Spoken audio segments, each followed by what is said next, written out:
My name is Iman Hatibu. I work with Policy Forum.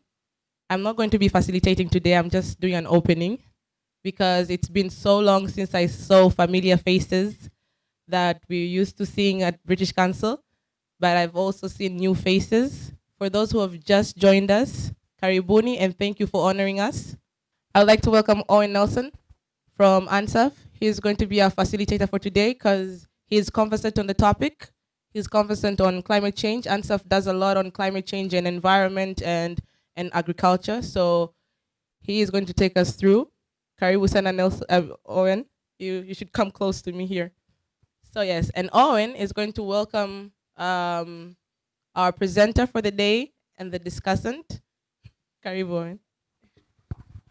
Good morning, ladies and gentlemen. Let me start with background information. In 2019, November 28th and 29th, ANSAF organized annual learning event with the theme that on the alarming danger and the opportunities of climate change to the agriculture sector. And there was a question, are we ready?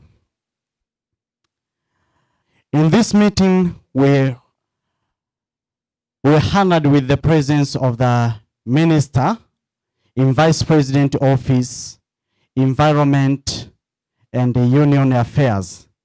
At that time was Honorable Mr. Simbachawene. In his remarks, one of the issues he raised was we need coordination of stakeholders. The second issue is that we need the allocation of resources for technology development, infrastructure, and research to deal with the climate change. And also, we need to engage private sector to ensure that as one of the consumer of environment, resources from the environment, we must make sure that private sector is full engaged.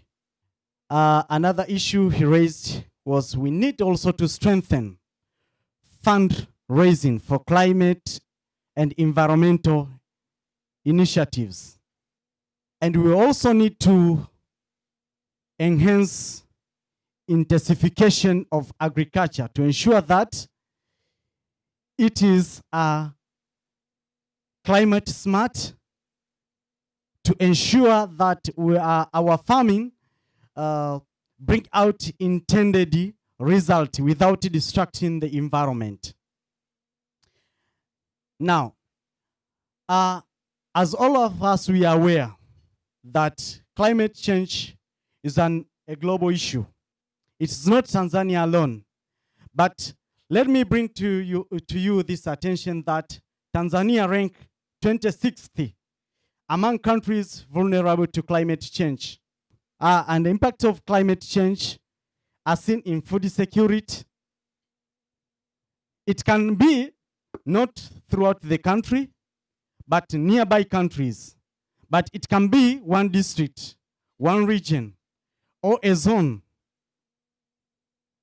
So all of us, we can see, or we are witness of what is happening. We have seen floods. We have seen droughts. All of these are signs that we must do something on climate change, but also the most important thing, we have to do something to protect our environment, to ensure that we mitigate the impacts of climate change. But also, we ensure that our smallholder farmers and in general, value chain actors in the agriculture sector are well adopted to impacts of climate change.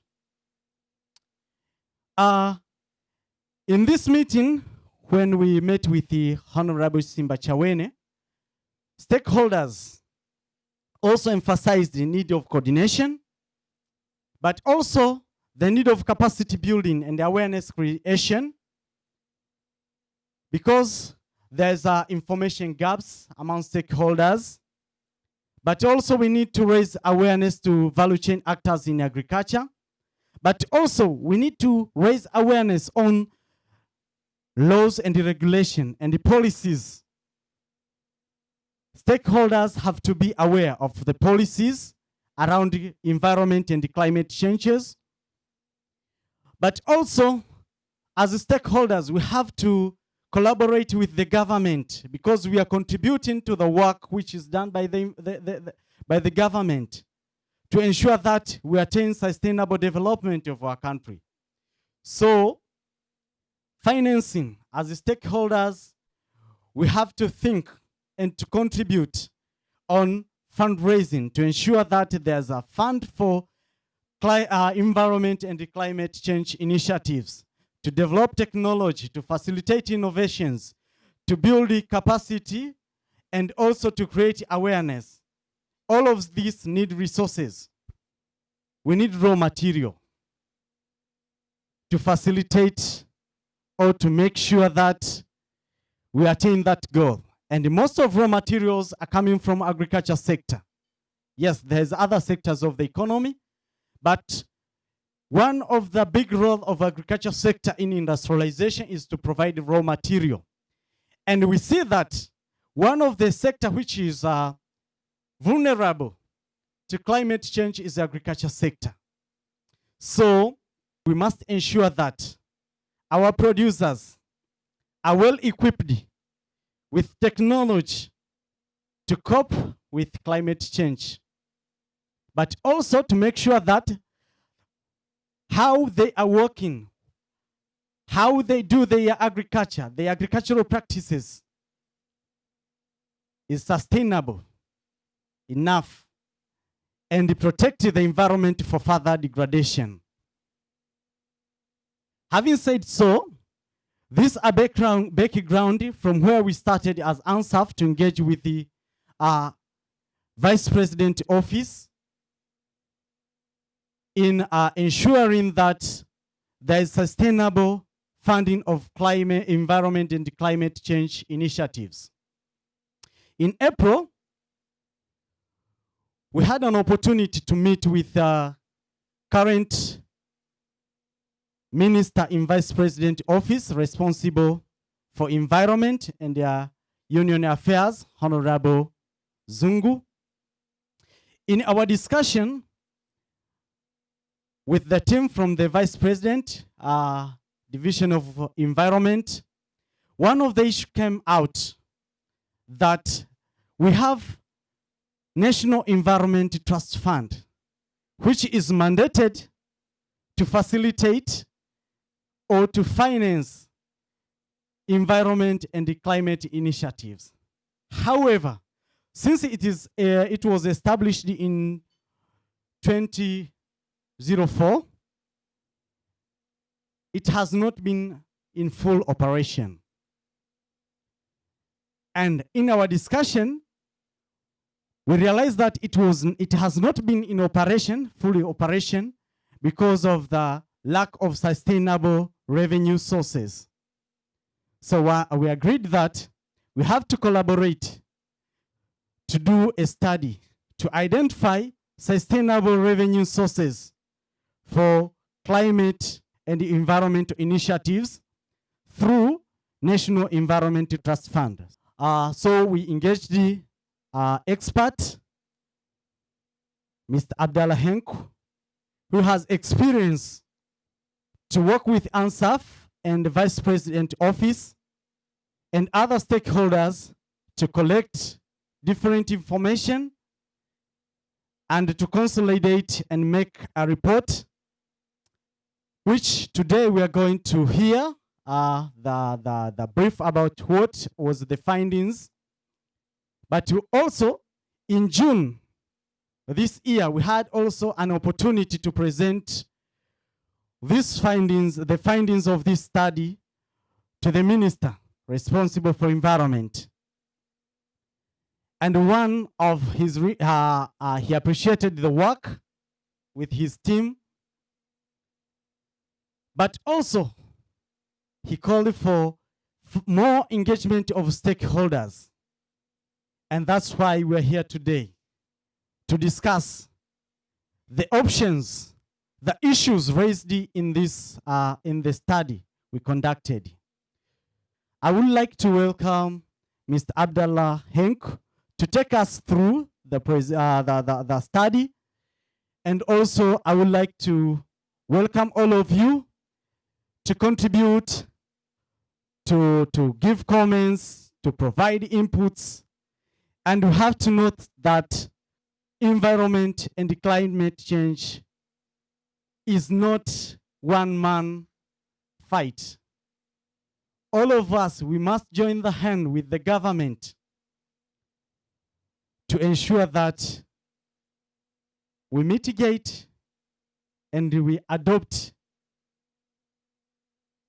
the impacts of climate change. Welcome, Mr. Abdallah Henk, to take us through. Thank you very much. Thank you very much, Brother Owen, for having introduced me partially and having provided me space to share the findings of the study that we conducted for the good of the country, for the good of the proponents of environmental management as well as climate change. So my name's Abdallah Henku. I'm a researcher and a consultant on natural resources management, environmental issues, and climate change. At times, I deep dive into policy development and engagement, as well as issues to do with the gender. So as Owen has just provided us with introduction, and I wouldn't like to dwell much on that, I'm so proud and privileged to meet you people, the stakeholders who matters a lot in the process, so that we can chart out ways on how we can make our country and probably the world a good place to stay in as far as addressing issues of environmental degradation and climate change are concerned. So I'll be taking you through a couple of slides presenting the findings of the study and the state of what that we have in the country in as far as the running and the operationalization of the National Environmental Trust Fund that was established under the Environmental Management Act of 2004. So what is it? How is it faring? What is the state of matter? And so on and so forth. But particularly or specifically, we are interested to see or to single out what are the sustainable funding options that are from, particularly from domestically generated funds or the nationally generated funds from the national government, or rather government budgeting and so on and so forth, so that it can be probably sustainable, and we'll see as we go along. So basically, the first slide is providing a context and a background of what the state of affair is. And we are basically saying that Tanzania is facing serious environmental degradation as well as the impacts of climate change of late. And these, as I said in a couple of minutes ago, our country, being one of the less developed countries, has its economy or high economy that is purely dependent on climate-reliant sectors. Sectors such as agriculture, that probably employs over 80% of our Tanzanians, as Brother Owen was saying, particularly the small-scale holders of small-scale farmers. Then we have livestock, we have tourism, we have water sector, livestock, and transport, among others, are highly or are greatly affected by the impacts of climate change. And in this context, we usually say we are usually concerned either by extreme situation. Either you have a lot of flooding, which means resulting from heavy rains, or maybe you have absence, which means drought. So drought has an impact, a direct impact on these climate productive reliant sectors. And as we said, there are several drivers that are resulting into environmental degradation, and probably at the end of the day that are leading to climate change. I would usually single out, and I want to take it to you very categorical, that we never have to have or put in the same basket environmental degradation and climate change. These are two different things or phenomena. However, the occurrence of one might lead to the other. In other words, if you have environmental degradation, then obviously you can lead into climate change. If you have climate change or occurrence of climate change, then you can consequently affect the environment. And therefore, I should really request that when we sing this song, from this day round until our death, please don't treat these two to be the same. Environmental degradation is one thing, climate change is the other thing. However, they are closely linked or they are closely related. So we are saying some of the drivers of land degradation includes the land use, land cover changes. We have our big animal called deforestation. We have industrial activities. We have the population growth and mining activities, among others. These are some of the drivers that lead into environmental degradation. Now, from the context of our finding, of the study, we were kind of required to incline ourselves into the National Environmental Trust Fund. So then we need to really provide the background of the establishment and the state. So we are saying, globally, environmental funds, which are at times called trust funds, they are usually established to address environmental challenges or impacts or problems for a longer period of time. And it's usually between 10 to 20 years. And they are really very established in many countries in the globe. And maybe for the interest and purposes of the history, or rather our recalling, remember Rio de Janeiro of 1992. So the story starts from there. Then you had 1995, that's when you had a lot of mushrooming of environmental funds. So when we say in Tanzania, the fund was established after the EMA 2004, somewhat we were late for a couple of years. Otherwise, the story goes back into Rio 1992. And the nature of the funds can be either the endowment funds, or they can be the sinking funds. They could be revolving funds, or a combination of three. We will always explain, but the thing is, there are those funds that are established to grant, to offer grants, to offer loans. They are there for environmental protection, conservation, and so on and so forth. We'll see when we come into what are they existing in the country. For example, the Eastern Arc Mountain, whatever. I'll come into them.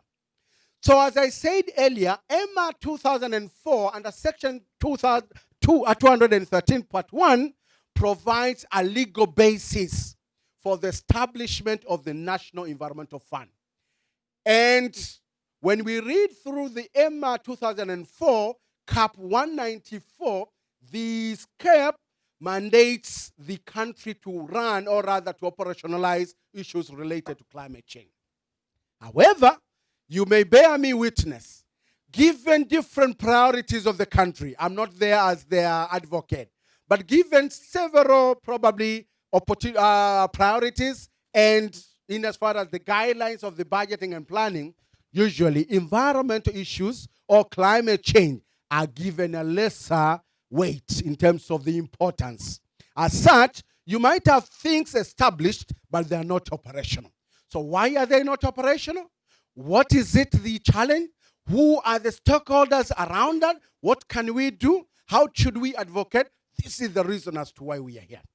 And we are glad that Policy Forum provided us a space to communicate this finding, so that when we communicate, then you will act as ambassadors to advocate to every stakeholders across levels and scale, be it the government, be it the non-government organization, be it a faith-based organization, be it development partners. Then we need to take our agenda forward.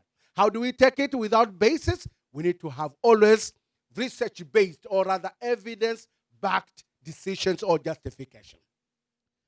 So this is the pictorial representation of some of the drivers of environmental degradation and climate change. So we can see here, we have a lot of deforestation here. Then this one is representing mining activities, of course, and this one. And then this is also another deforestation. And these are the industrial activities, and these are a picture that shows the impact of climate change, which is purely drought. And maybe we contextualize a bit. Remember, when we go through literature, usually we are told climate change is a function of natural and anthropogenic reasons. In other words, man-made and natural what? But as per the assessment report 6, which is now the latest, there is no doubt, and it has gone beyond reasonable doubt, that over 95% of the reasons attributed to causes of climate change or drivers of climate change, man-made factors are the main ones. And then we need to see. But among them is the industrial activities. And maybe in subtropical Africa and many parts of the tropics, deforestation is the enemy. And we are saying these are some of the drivers of climate change. Now, going back into the study. So the study had several objectives, especially the specific objective, but it had one singular core objective. And this was none other than to identify viable, sustainable, and evidence-backed options to support the operationalization of the National Environmental Trust Fund that was established through EMA 2004. That is how it is. So it is purely the sustainable funds and all that is related to that. But specifically, what is it? So number one was to identify the current revenues sources which are related to environmental conservation and supporting climate change mitigation and adaptation. For many of you, I know you understand that there is usually a guideline of mainstreaming climate change issues into sectoral planning, budgeting, and operationalization. So there are usually funds that are allocated, but how much is it allocated? How enough is enough? And how small is small? Are we only inclining ourselves to afforestation? And that's why we usually have National Environmental Day. How do we deal climate change? Either adaptation or meeting. As per now, we are moving into the renewable energy. How are those funded and so on and so forth? Okay, so number 3 was to document lessons from other countries. What is it that we want to cry as Tanzania? And therefore, how do we link it with others in the world, in the sphere? What are the experiences in the global north? What is it the experience in the global south? So I had a mix of all these countries, developed countries, developing countries, and many others. But number 2, another one was to develop a scenario estimate of resources that is needed and that can be collected and the related options that are there. And how can the government, because if you say, from today we want this money to be taken into the Environmental Trust Fund, what impact will it bring to the national budgeting? And therefore, how will the government compensate that loss? That was at least those were the 5 main specific objectives of the study. Now, given the situation that we were under COVID-19, so we did kind of a literature review and seeking input from different stakeholders through online sources. And this is what happened. So number 1, of course, usually we have the inception. So we mobilize resources required for the kickoff meetings, documentary review, and development of data collection tools. Of course, under normal circumstances, then you expect to have a draft literature review as well as data collection tools to be developed. And of course, this is simply a flow. So we had inception, we had data collection, we had the synthesis of the findings, and result validation. Now, because this is not very important in terms of our input, it's important to know the process, right? But at the end of the day, you will always have, we need to provide more space for our discussion. Now, as I said, one of the objectives was to document lessons and experiences from the world. In other words, from different countries outside Tanzania. So what did the study review? So I had an opportunity, or we had an opportunity, to review the Amazon Fund of Brazil. And you can bet, we all know the reason as why I chose Brazil, right? Remember, Amazon is the lung of the world. The biggest lung. The second lung is what? The second lung is what? Congo forest. Jamani, don't forget your Africanization. So, jamani, so we are there. So Congo is the second. But then I had to specifically choose Amazon to be the one. Then we had to have Bangladesh Climate Change Trust Fund. I went to Cambodia, and Cambodia particularly is funded or is usually operated through the funding from UNDP. So remember, what is the architect, the funding process, the establishment, and so on. So you need to really mix different architects and so on and so forth. Then we went to Thailand, Costa Rica, and remember Costa Rica, for those of you who have been revisiting websites and whatever, this is one of the kind of somewhat the greener country in the world. And remember, in as far as tourism is concerned, nakadhalika, right? So we had kind of a special need for that. Then our close friends, Rwanda. What is happening through the National Fund for Environment in Rwanda? Then we deep dived into Kenya, National Environmental Trust Fund. We also had Uganda and South Africa, and lastly was Namibia. Actually, through the study, I had 15 of them. But then I was advised, there are too many. Can you reduce so that at least we have the context? So then we had to select in terms of which one are similar, which one are different, so that we can have kind of an assorted kind of presentation of the findings. So what is it happening in Tanzania? There are several funds that are operated in Tanzania, but I was very interested with the 4. Why 4? The Eastern Arc Mountain Conservation Fund, this is like an NGO. This is like an NGO, and it provides funding. Ndio maana huwa mnaambiwa, can you write proposals that will contribute in the conservation of the Eastern Arc Mountain, right? And then we had the Tanzania Forest Fund. Then the other one was Tanzania Wildlife Protection Fund and the Rural Energy Fund. Why did I have this? Of course, these are the ones that are really active and functional. But as I said, the Eastern Arc Mountain is an NGO. So we wanted to see its architect the way it is. So that when we are recommending into the existing National Environmental Trust Fund, then we should also recommend what will it be the architect of the operation of the National Environmental Trust Fund. Should it be operated under endowment fund? Should it be sinking fund or revolving fund? Apart from the Eastern Arc Mountain Conservation Endowment Fund, other funds are operated through the government budgetary allocation. Royalties, levies, and charges or fines mainly from the proceeds of their related products. For example, you could have the Tanzania Wildlife Protection Fund. It gets some contribution from the selling of the trophies. Zile pembe wakiuza, they get a certain percentage. But they're also enjoying a 3% of the budgetary allocation annually. So we need to see how can the National Environment Trust Fund also benefit into the national government budget. So number one source that the study saw, remember, emission contributes to the greenhouse gases. So then we need to penalize the emission. So how do you penalize the emission? One, you have to have a process. And the process runs from testing, and then you quantify the amount.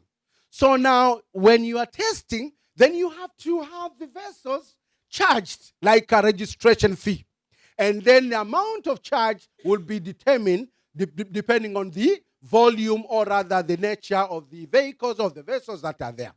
So as per the TRI 2019, the TRI estimated to have had imported, or rather had cleared 2.6 million transport vehicles, especially the cars, the bajajis, and so on and so forth.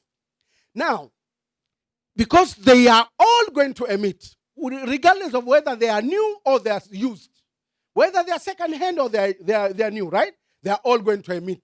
The only difference is the extent of emission. So we are saying, assume we establish a testing fee. We say, okay, let each car be charged 3,000 shillings. And after that, because you will have it running for the whole year, then let this vehicle be charged only 10,000. Now, have your mind brought into the traffic road, fire, ile tunalipa 3,500. What is it? Ile sticker ile. The sticker, right? Unaenda kwa usalama, sio? How much do we pay? 3,500, sio? But at times when you have it from the policeman, 5,000, sio? Is it a burden? Is it a burden? Is 5,000 a burden? Sio?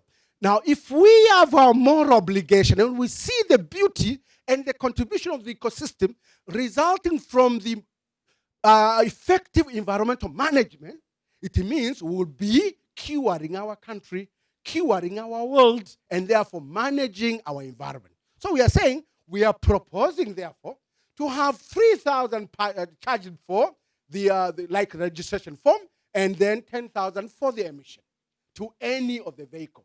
That one alone per year will give us an estimate of 30 billion plunged into the National Environmental Trust Fund. That is one option. The second one, we have the NEMKI. NEMKI, the National Environmental Management Council, is running on a year basis, inspecting and so on, and charging. And I'm so happy that these rates, we got them from NEMKI themselves. They said, fine, we are ready. Out of the proceeds that we collect, then we could have a certain proportion plunged into what? The National Environmental Trust. Remember, NEMKI much as is semi-autonomous, but it falls under the Minister of what? In the Vice President office. So at least you could have, this is a brother, sister, and that's why they are happy to do that. So, for example, based on the fees that were charged in 2018-2019 fiscal year, fees and charges, the funds, and of course, we have the data in the table, in the report, and if we would only say, can we charge between 3% to 10%, maybe 5%, how much will it be end? So we are saying, out of that basis, the baseline, we can be able to collect about 280 million Tanzanian shillings to roughly 1 billion shillings. Good for the Environmental Trust Fund. The other one is revenue from the non-tax revenue from the mining activities. Maybe I speak this one very natural. Who does not know that mining are the main agents of environmental degradation? We all know, right? We all know. But we don't know the consequences that they have brought. Based on 2018-19 study, the report by Mendali Kelemani mwenyewe, he said they collected something to do with the 290.6 billion. That's if only 3% is charged into there, we will be able to get roughly 8.7 or roughly 9 billion shillings just for the Environmental Trust Fund, of which, Mimi, I believe the Wazungus are ready to do that, and they are ready to part with that. Now, another cause of the climate change and environmental degradation is all to do with the destruction from e-waste, electronic waste. And these are all to do with data from TICRA, the Tanzania Communication Regulatory Authority. So we are saying, based on the same year again, 2018-19, the collection of the electronic devices amounted to 371.5 billion shillings. So if we are saying, if only 10% is deducted, it's only 3.7 billion, which is roughly 4 billion. And remember, this is not going to be pocketed by somebody. It's for the good of our country, and therefore we should not miss out that. Now we come into the collection, or rather revenue from exercise duty on old age vehicles. As we speak now, if we import old vehicles, which are usually, roughly they were generally 10 years above, lakini siku hizi nafikiri 8 years above, and a certain percentage is usually charged.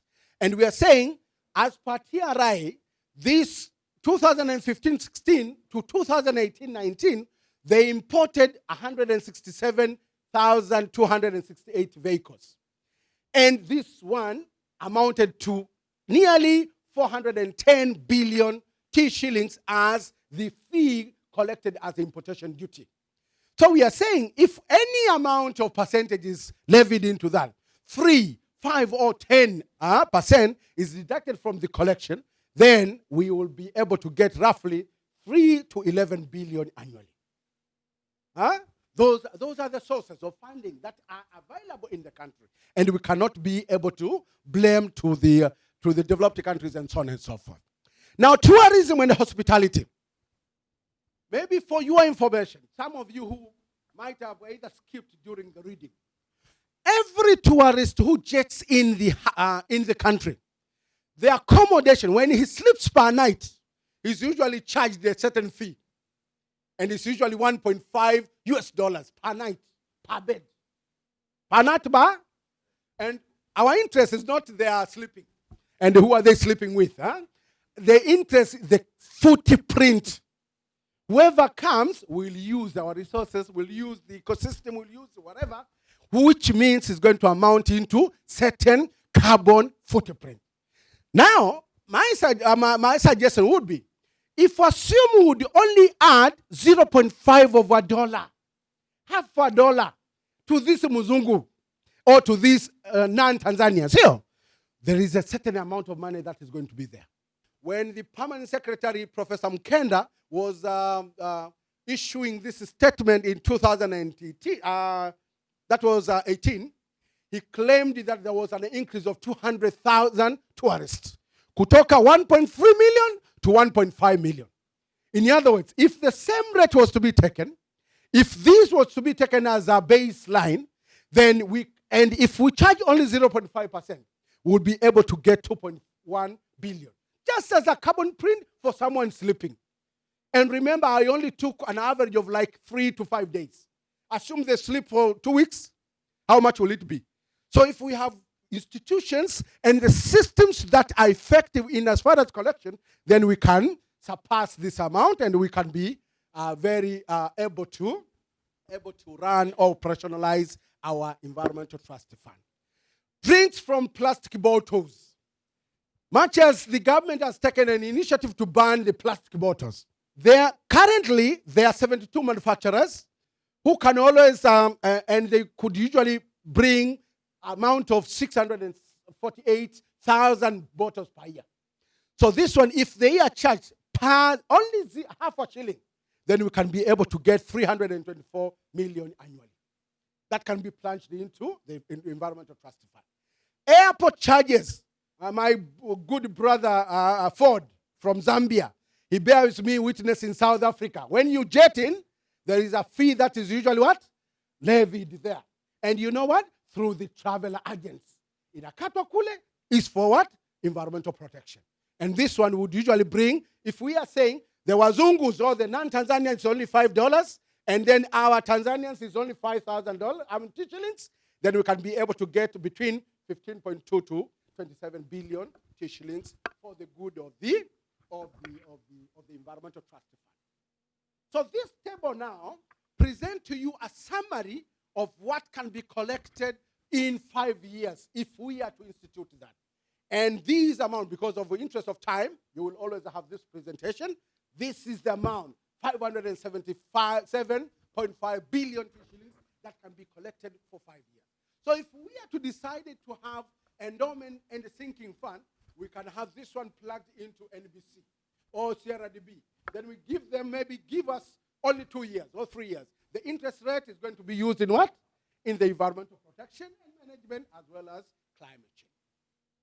That's what are the effects? As I said, definitely you will have the burden to taxpayers because they will have to look for alternative sources of funding to cover that, right? But what we are saying here is we need to have political will and the appreciation and the moral obligation on the beauty and the importance of the ecosystem services that we accrue from the environment that is well managed for the good of the environmental funds. Then what is important here is, I think, there is need now to advocate for harmonization and striking a balance between the already budgeted sources, the ones that are now newly being proposed. But we should also remember Tanzania is party to many agreements and protocols. We are part of UNFCCC. There are those international obligations that we also have to adhere. Hatuwezi kuishia tu tukasema we are the kisiwa. We are not the kisiwa. We should also play our role in as far as addressing climate change is concerned, whether by mitigating or by adaptation. Much as our priority is on adaptation, but then we need to do something. Like now we are calling for renewable energy sources. Technology, the funding, and that is a contribution. And that's why when we presented, or rather when we ratified the nationally determined contribution, then that is an effort. So we should also let it go that is National Environmental Trust Fund must be funded by our own sources. Lastly, but not least, is also not to forget our obligation in as far as sustainable development goals are concerned. We need to report something post-2030. The Agenda 2030 must be achieved. How do we achieve? Environment is one cornerstone or entry point that can reach into there. So I'm saying we need to have concrete actions. One of it is resource mobilization and planning, monitoring and evaluation, that is within. But many others are coordinating the project implementation, capacity building, partnership, collaboration, and cooperation. Huwezi kumwambia mtu talipa ada, talipa sitting allowance. We cannot, jamani. We cannot present that to the development partners. What have to check out? Sasa, I skipped this. The current architect this is called National Environmental Trust Fund, purely for environmental degradation. But as I said, we cannot separate, we cannot leave alone climate change because the emergence of one leads to the other. Kwa nini hawa watu tusonganishe? After all, they all fall within the same office. The Vice President's Division of Environment. The only thing is you need to have environmental window and you need to have climate change window. That's it. And doing that, you basically avoid repetition, duplication, and transaction costs as well as administrative costs because they fall within the same office. Into this, we need to have a technical advisory committee, directorates and units that will support the operationalization of what? Of the National Environmental Trust Fund. And for the betterment of our country, we really need to have semi-autonomous agency or fund that can be sued and can sue by its name. Not being waziri. Let you be sued, and therefore we will take the executive secretary or the executive director or whoever is there or CEO so that it can be what? Sued in their name and so on and so forth. Jamani, baada ya kusema hayo, because I had started all this long, I only call for you to appreciate the beauty and the importance of environment. Number two, we need to appreciate that environmental degradation and climate change are two different things, but they are closely related. Happening of the other can lead to the other. So we need to have a fund that brings them together with different windows so that we can have our world a better place to stay. And lastly, is that if that is accepted, then instead of calling it National Environmental Trust Fund, then we could say National Environment and Climate Change Trust Fund. Hallelujah. Hallelujah. I beg to submit, please.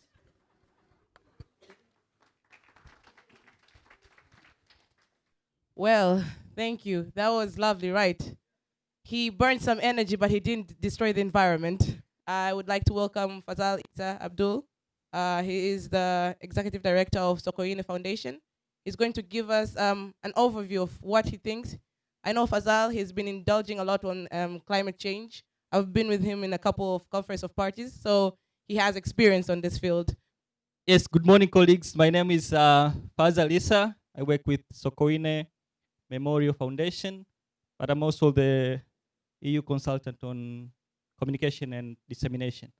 Yeah, so to start with, I would like to thank ANSAF and Policy Forum for this discussion.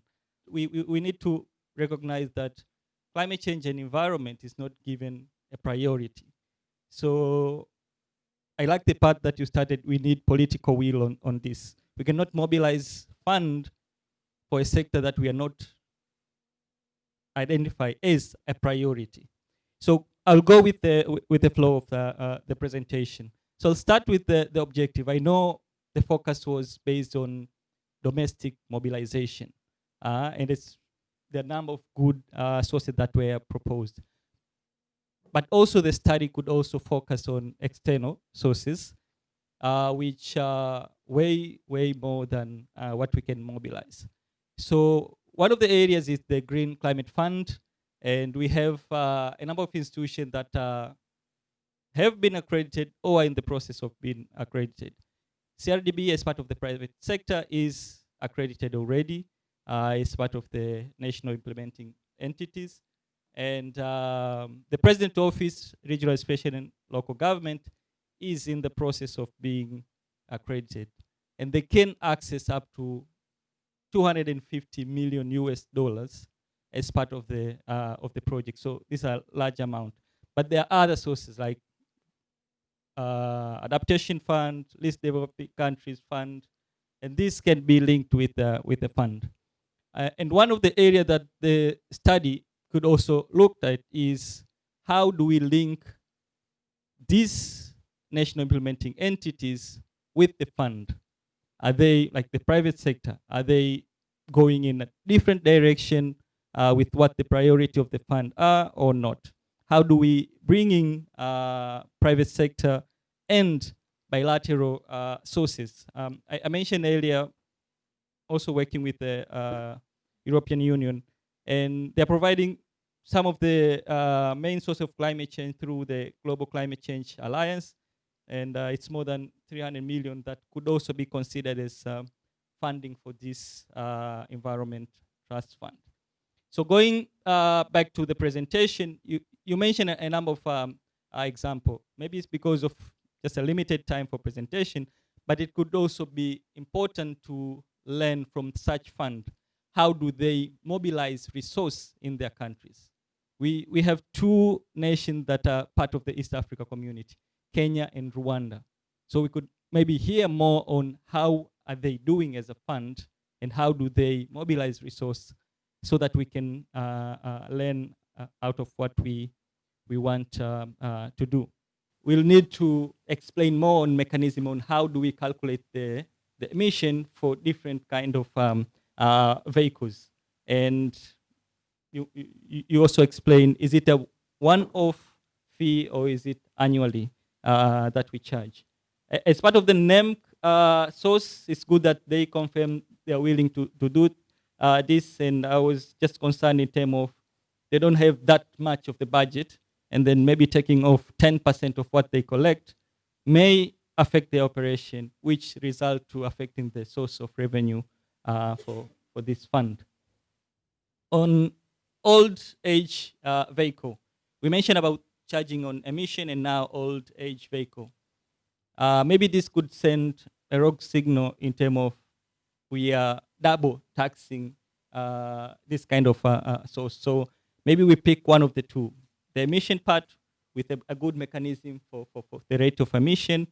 Maybe we need to bring in some institutions that work on area of emission, including the one under Sokoine University. The other part is the electronic devices. I think this need to be further elaborated in terms of one way we are promoting technology access, including those kind of electronic devices, and then we are trying to charge more on this electronic device. So this need to be clear so that it become a source of this fund and it's not sending a different message out there. In terms of the airport levy that you mentioned, I think it would be also a benefit for the group here to understand how is this proposal going to work, apart from the levy from the hotel and stuff, the airport part. And then back to the name and function, I support combining the environment and climate change as part of the name. I have two concerns here. One, having two windows, environment and climate change windows. sometimes it's difficult to separate. Yes, climate change is different from environment, but when you're going to implementing initiative, let's say waste management, it could be an environmental initiative and it could be a climate change initiative, because the more you put out there, the more the methane that is going out. But then the waste can lead to environment degradation. So apart from creating the two windows, we could create a number of like initiatives rather than the two windows. And then the other concern was the legal implication out of it. This was established under Environment Management Act. We're trying to introduce a new name. How will that be affected in terms of the legal process? It's just, I don't think it will be just changing a name. It will go through different government process. Should we just stick with the name and then work on how the fund is working, rather than going through a new process, which might lead to different years in terms of changing? And then as part of the conclusion, I think the study was very comprehensive in terms of looking at different sources. One way to also add on it is to look at the needs that are there. You mentioned around 557 billion Tanzanian shilling, but when you look at the climate change strategy of 2012, climate change intervention needs $500 by 2030, and that could lead to double the amount, 1 billion from 2030. So that is more than what we have proposed as a source for 5 years. So that brings in the need for external sources. You mentioned about Tanzania has commitment under UNFCCC, Paris Agreement, and the like. And these provide the funding through what I mentioned, GCF, GEF, Adaptation Fund, LDCF, that Tanzania is eligible to access. GCF up to 250. Adaptation Fund, it was 10 million cap, now 20, so we have 10 more we can get. So we should also look at the external part. And the final one is, for the government perspective, the proposed revenue sources should not be looked at diverted revenue sources rather than investment costs on development initiative. Shukran san.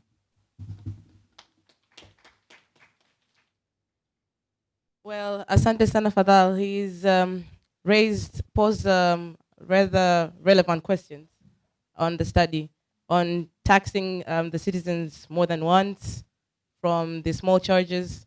They are small, but it can become a burden at some point. So that's what he stressed. And he's also stressed that if we were to charge NEMC, maybe it will jeopardize the operation of the institution. So those are things that we should be thinking of right now. We go for a 10 minutes group discussion on our tables. Whoever you're with on your table, just share your thoughts, share your questions, and then when we come back, we'll pose the questions to the presenter or to ANSAF or to Fazal. And yeah, and so 10 minutes for discussion, and then we come back for questions and comments and thoughts, because this was a very, very knowledgeful discussion. There's a lot of information that has been unpacked to us. So let's see what we can do with this information in terms of making this study even better. And because we are the citizens, so it has to work for us as well.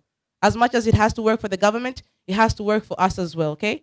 Our group, we really appreciate the study, and we appreciate that this was a desktop kind of study, so it was not a field-based. And we really concur with the findings of the researcher, and even the proposals. We are for the proposals. The only thing really we want to know is what the is in terms of planning by ANSAF to make sure that whatever is here, it comes into, dream come true, because it's good. We have seen that there's a lot of ideas always coming up from here and there, but no one takes them further. So I want to hear more from ANSAF. How are we going to work on this? Thank you. My name is Fordson Kafweku. I'm the country director for BRAC, and I'm happy that I'm here for the first time. So this is great. I know certainly that the consultant has brought up very, very, very, very good recommendations, even in terms of how we can raise resources. But the resources is not a problem, I can assure you. People would want to buy ideas. So if there are great ideas that we can bring forth to showcase, anyone can raise resources. I was just thinking to myself, how many from the private sector here? How many from the banking community are here? How many are from the mining entity are here? Of course, the government should have been here. But these are the key producers of the carbon footprint in this country. And so if they're not here to hear, if they're not here to come up and contribute issues to do with addressing climate change and environmental degradation, then we are just wasting time. So I think it's important. I know that COVID-19 has had a toll on us, but we are looking forward to an opportunity where this information can be shared with key stakeholders that are going to help address and reverse climate degradation, environmental degradation as well as climate change. Thank you. Tukiweka hichi kipengele cha climate change, je, tunawagusa jamii kwa mfano ANSAF wanavyokuwa na wakulima kwamba kwa mambo yao yani yakatokea hizi effect za climate change, kwa mfano kuna tetemeko, kuna nyingine zinasababisha volcano, kuna landslide na vitu kama hivyo. Je, tuna raise awareness ya kutosha kwa wakulima wetu wanapokutana na hizo effect? Kwa mfano zilipita tetemeko, je, mkulima anaikuwa kule tunamwelimisha, tuna raise awareness ajilinde vipi, ajiangalie vipi ili kutotokea madhara zaidi? Asante. Watu wana mix up mabadiliko ya tabia ya nchi na masuala ya mazingira. Ndio yanahusiana, lakini ni vitu viwili tofauti. Kwa hiyo huko tunakoelekea, mabadiliko ya tabia ya nchi ni swala kubwa sana, na kila sekta ambayo inafanya jambo lazima ilitilie kipaumbele, kama tulivyokuwa tunatilia masuala ya HIV AIDS au sasa hivi corona. Lakini hii ni consistent to mainstream kila mahali kivitendo, ili watu waweze kujua, hasa kule kwenye grassroots, waweze kwenye ngazi za msingi wajue mabadiliko ya tabia ya nchi ni swala ambalo sasa hivi ni janga la dunia na sio kwa nchi moja moja au kwa maeneo fulani fulani. Thank you very much. We'll need to think about how do we make climate change as part of the development priorities. Different levels. One, the awareness part, yes, but then we need to integrate climate change into national development strategies and then the local government strategies. Because if you look at the 5-year development plan, the second phase now, climate change is mentioned as an obstacle to development, but it is not part of the development strategies. Henko mentioned about agriculture, 65.5 source of livelihood, but agriculture is the most vulnerable sector to climate change. Water, Tanzania is going to a worse scenario in terms of the threshold. How do we deal with that? Livestock, same scenario. So I think as a group, we need to raise the issue as climate change is not just a cross-cutting issue like HIV or gender, but it is an important development issue that we need to consider. Just that. Shukran. Thank you very much. A round of applause for Fazal for joining us. And I must say, Fazal is really conversant on climate change, because we were expecting someone from the Vice President's office, but he unfortunately canceled on last minute. And Fazal was very fortunate to take on board and become a discussant for us. So another round of applause for him, because a little bit louder, please. Okay, back to the questions, comments, and clarifications, if so. There was one on why the change of name, and if awareness has been raised to farmers and the grassroots communities. Yes, so basically there are two questions from this beautiful madam here. Number one is the change of the name from National Environmental Trust Fund to National Environment and Climate Change Trust Fund. So, one is that, as I said in my presentation, the establishment of environmental funds started way back in '92 after Rio de Janeiro Convention. And many of them mushroomed in 1995 to 1997. Remember, the Environmental Management Act of Tanzania was enacted in 2004. Much of climate change issues were not spoken, nor were they spelled out. If you may recall, we only started mentioning climate change. Okay, it was mentioned, but then it was not documented in terms of strategies, nor is it actions or plans. So until 2007, when we had the NAPA, hapo ndio climate change ikaanza kufanya nini? Ikaanza kusemwa. Manake ni hivi, when we were establishing the trust fund through EMMA 2004, climate change was not singled. It wasn't there. And because I said, and you will all appreciate the fact that these two are a sister and a brother, and we cannot leave them unattended. That's why I said, okay, fine. Since you are in one office, the Vice President's Office, Division of Environment, we don't want to duplicate efforts. We don't want to cause a lot of administrative and logistical hiccups and so on and so forth. Why don't you be brought together? Either we create windows, one for environmental degradation, which was the purpose of the establishment of the trust fund, and the other one now, we bring in a new phenomena called climate change. So you will have two windows under one umbrella. Or, Fazal said it could be initiative. I don't mind with the name. I mean, I don't mind with the initiative or the calling of a strategy initiative or one. But to me, I would really love to have it as a window, so that we have a window specifically for environmental issues and a window for climate change. And at the end of the day, at the apex here, you have somebody who is coordinating the two. So basically, it is not going to affect anything, but rather it will give weight. Now, that's number one basis. But number two, we all appreciate, as we are speaking now, climate change is an agenda, the top agenda. So in other words, it also attracts what?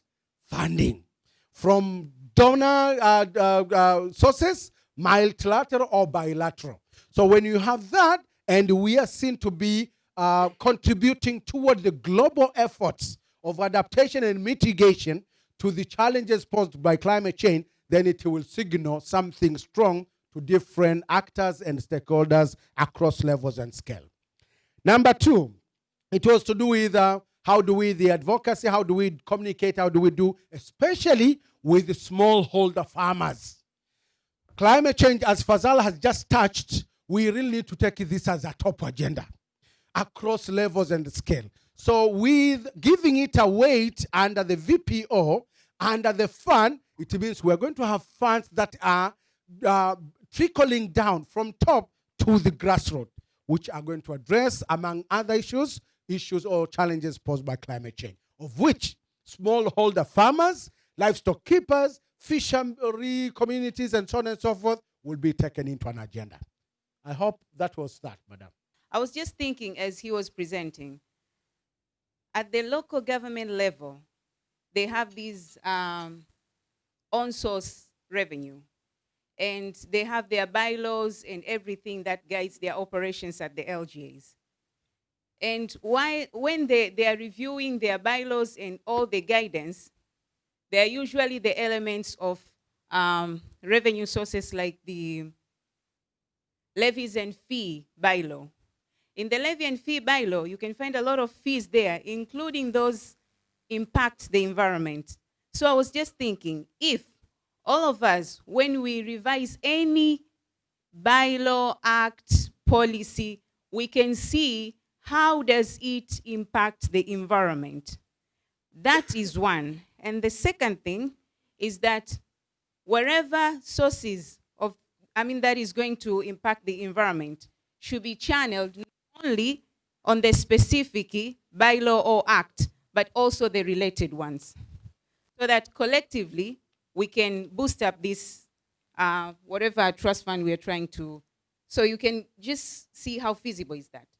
My name is Isaac Iteve, a freelancer research. What I wanted to add here is just a contribution. I would like to say, to appreciate the study that has been conducted, but I wanted to add more on the issues of sensitivity on the issue called a green taxi or eco taxi, in other words, that we should not concentrate much on collecting the fees or the charges, but looking on the best initiative or strategies on how can we charge the imported machines, particularly dealing with the industrial production, that in a way that if you import the technology which is environmental friendly, let's put the regulation that will allow it to charge less as compared to the technology which is imported, industrial technology which is imported, but it is a highly extent of emitting the pollution, or which at the end of the day it contributed to the issues concerning climate changes, even on the issue of environmental degradation. Therefore, the issue here is to be sensitivity on which kind of the technology are we going to import that is environmental friendly and the amount we are going to charge. You say 95% is caused by human activities, mainly industry sector. If that's so, we Africa are the victims of that cause, because we are not the industrial area. Industrial area is concerned. So if this is a situation, what would be our roles as we be the victim of the climate change effects in the world? Thank you. Thank you very much, and that will be the last contribution and comment from the floor. So now I'll come back to Mr. Henku, and then you wind up, okay? Once again, thank you so much for your contributions, for your questions, for your comments. We are all building one country. This is our mother. This is our home, right? So we should really play our role. So I'll clarify, not even responding, but to clarify some of the comments that were provided, and probably give Brother Owen to clarify us on two. One was operationalization of the recommendation. In other words, what are the next steps? How do we go further? And two was from Ford of BRAC, who asked about the participation. Either it falls under ANSAF or Policy Forum, then you can be able to clarify. So maybe I start from the last one from Brother Chuki. Number one, what is the impact of the collections from the agencies, from authorities to now that are centralized? And therefore, what will it be the impact of that trajectory vis-a-vis your proposal? So number one is that basically, if these were to be consented, I don't see any impact there. Because at the end of the day, it's simply taking a figure, 3%, 2%, 1%, and then you charge it from there. The only problem that I see is simply political will that I called upon. That is, sorry, na tunaongea kitanzania, is Magufuli ready with that? So, and Magufuli and the others. Kwa hiyo maanake ni kwamba the policy and decision makers. So if we build our case wakatuelewa, it means they will be able to chart out the 1%, 2%, 3%. Sio ni shida. If it were something that because actually it even reduces the bureaucracy. Because these all funds are brought at a central port, TRI, and then you say, okay, how much are you supposed to get? Maybe 500 billion shillings. From which sources? Traveling, international and domestic passengers, tourism, all the vehicles, then you get your money. But nothing is always easy. Wanasema, mambo ya kusema na action, those are two different things. How do we advocate? How do we package our policy messages to pursue, to penetrate the policy and decision makers? That's key. Hii utekelezaji ni masuala mengine. Wakubali kwanza. Kukubali, waelewe, wakubali, waanze operationalize. Hilo la kwanza. La pili, you are saying anthropogenic factors are the main cause, and particularly industrialization. Africa and Tanzania in particular is not that very industrialized. So, why blame? Or what should we do? So, under UNFCCC, the United Framework Convention on Climate Change categorizes countries into Annex 1 country and non-Annex 1 country. And within them, there is what we call it the BRICS, Brazil, India, China, and South Africa, right? Hiyo sio shida sana, lakini the most important thing ni Annex 1 and non-Annex 1 countries. So many of the non-Annex 1 countries, which are said to be developing countries, their option or their priorities on adaptation. That's why when we submitted our intended nationally determined contribution, we asked for 3 things. 1, we asked for finance. 2, capacity building. 3, of course, and technology. And then if you, and then we said, okay, if you give us the 3, then we can be able to do the mitigation. Kumbe manake nini? Hata nchi zilizoendelea, they also acknowledge that we have very little to contribute. The only problem with climate change is we are living in an envelope. We don't have a wall that separates between pollution from USA or China and that of what? Tanzania. Na kwa hiyo basi, mimi kwa kweli, as one of the climate change proponent, I wouldn't like to encourage people to stay back and say, this is for the United States. Remember, impacts of climate change are usually defined by the way you define the vulnerability impact. How vulnerable are we? If we were to compare Tanzania and the USA, who is vulnerable than the other?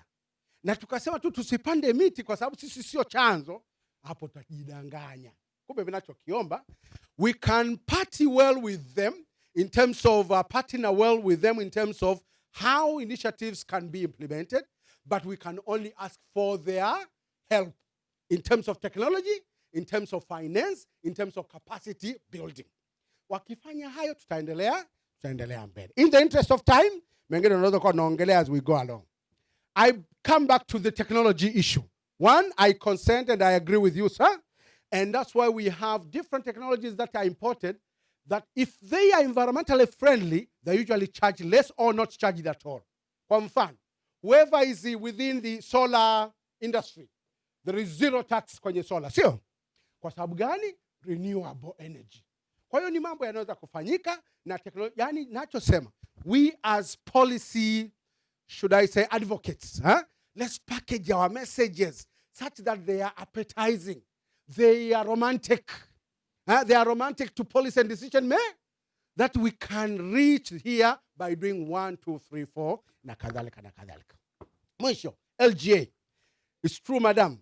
It's true. But as Chuki said, you know now with this current regime, sasa mimi naishia hivi kama Mtanzania, we are guided by the guidelines of integrating or mainstreaming climate change issues. Kumbe basi tuimbe wimbo mmoja, hemu tupiganie, tuwaombe watenda maamuzi hawa, waelewe we need to have a robust national environment and climate change trust fund. Assalamu alaikum. Thank you very much, Mr. Henku. I believe he has answered most of your questions and clarified most of your doubts, yes? So now I'll go back. We were expecting Abdallah Shah, who's in Zanzibar. He said Henku's presentation has raised very pertinent issues on formulation and management of the trust fund. The law that guides the formulation of the fund in Tanzania needs to be revised and fundamentally changed. Perhaps Tanzania needs to formulate a standalone act on the fund establishment. He also said the focus should be on the purpose and the objective of the fund, the governance and administration of the funds. And he also said on the governance, it is important that the state, not only the independence of the fund, but also the fact that those who will be part of oversight and operating the secretariat, institutions of the funds are personally and, this is a hard word, pecuniarily responsible. That's what he said. And on Instagram, we also had a couple of questions. A lady called Miss Sebatega, she asked, Mr. Henku, why do you separately or treat environment degradation and climate change separately? And then she also asked, why is it important to include climate change in the National Environmental Trust Fund? And then thirdly, she asked, how can we ensure that climate change is given an utmost attention against the government budgetary priorities?